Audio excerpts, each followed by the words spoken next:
Welcome to Jobin Cemetery. Yes, like, share and subscribe. Thank you.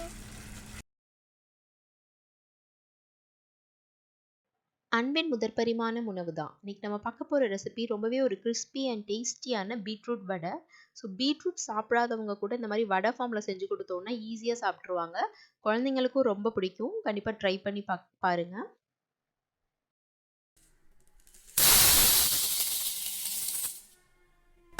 Beetroot வடை செய்கிறதுக்கு ஒரு 1/2 cup கடலை பருப்பை வந்து நல்லா வாஷ் பண்ணிடலாம். நல்லா வாஷ் பண்ணதுக்கப்புறமா ஒரு 2 ஹவர்ஸ் வந்து இதை நம்ம ஊற வைக்க போகிறோம். ஸோ 2 மணி நேரம் நல்லா ஊறிடுச்சு. இப்போ வந்து தண்ணியெல்லாம் நல்லா வடிச்சிட்டு பருப்பை மட்டும் ஒரு மிக்ஸி ஜாரில் எடுத்துக்கலாம். அது கூட வந்து ஒரு இன்ச் பீஸ் இஞ்சி, அதுக்கப்புறம் ஒரு 6 பல் பூண்டு சேர்த்துக்கோங்க. அப்புறமா ஒரு 4-5 காஞ்ச மிளகா சேர்த்துக்கலாம். அப்புறம் ஒரு 1/2 டீஸ்பூன் சோம்பு சேர்த்து இதை வந்து கொரப்பாக அரைச்சி எடுத்துக்க போகிறோம். இது கூட வந்து ஒரு வெங்காயம் வந்து இந்த மாதிரி ஃபைனாக சாப் பண்ணி சேர்த்துக்கலாம். அதுக்கப்புறமா ஒரு பீட்ரூட் எடுத்துருக்கேன். ஸோ அதை வந்து கிரேட் பண்ணிக்கலாம். நம்ம மெஷரிங் கப்பில் எடுத்தோன்னா 1/2 கப் பருப்புக்கு வந்து ஒரு 3/4 கப் வந்து பீட்ரூட் சேர்த்துக்கலாம். அது கூட கருவேப்பிலை, கொத்தமல்லி கொஞ்சம், தேவையான அளவு உப்பு சேர்த்துட்டு பெருங்காயத்தூள் ஒரு 1/4 டீஸ்பூன் சேர்த்துக்கலாம். இது எல்லாத்தையுமே நல்லா மிக்ஸ் பண்ணி எடுத்துடலாம்.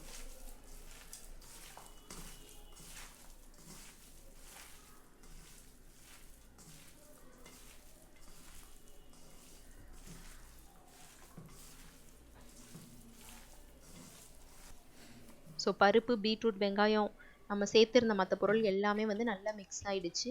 இதை வந்து நம்ம டீப் ஃப்ரை பண்ணி எடுக்க போகிறோம். ஸோ நம்ம டீப் ஃப்ரை பண்ணுறதுக்கு தேவையான அளவு எண்ணெய் எடுத்துக்கலாம். ஸோ டீப் ஃப்ரை வேணான்னு நினைக்கிறவங்க வந்து ஏர் ஃப்ரையர் இல்லைன்னா வந்து ஷாலோ ஃப்ரை கூட பண்ணிக்கலாம், பேட்டிஸ் மாதிரி பண்ணி.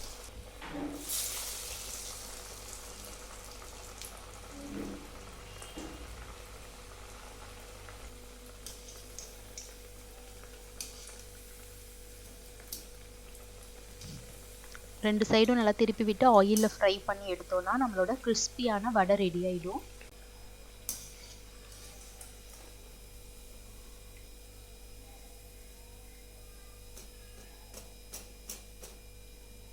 ஸோ அந்த சவுண்ட் கேட்கும், அவ்வளோ கிறிஸ்பியாக இருக்குது.